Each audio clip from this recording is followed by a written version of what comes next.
Mandriato, candidate of Madagascar. Now we're listening to Raila Odinga, candidate of Kenya.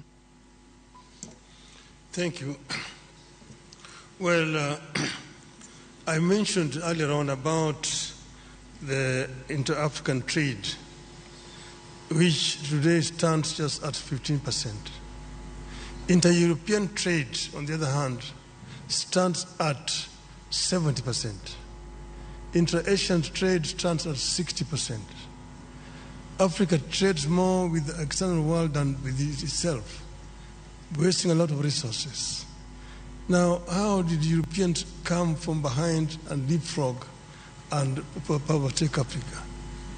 That is something that we need to ask ourselves. But here we need to now look forward to see how we can be able to make use of this huge domestic market that we have. We have a population of 1.4 billion people. And that is what has helped China. China did two things.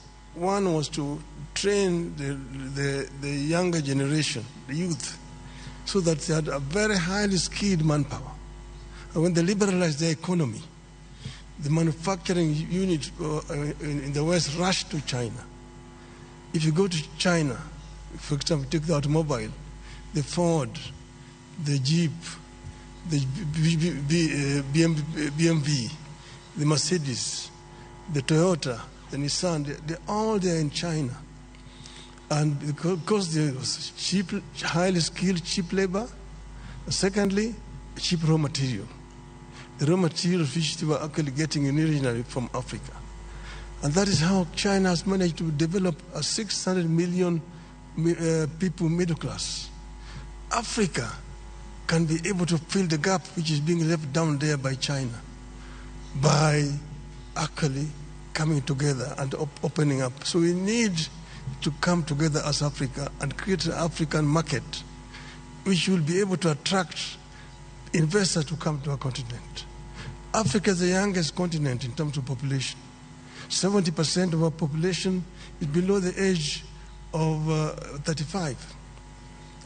That is a big bonus. It can be a bonus or it can be a curse. If the youth are not empowered, given requisite knowledge and skills, they become a drug to society, drunkards, drug addicts, and criminals. But empowered,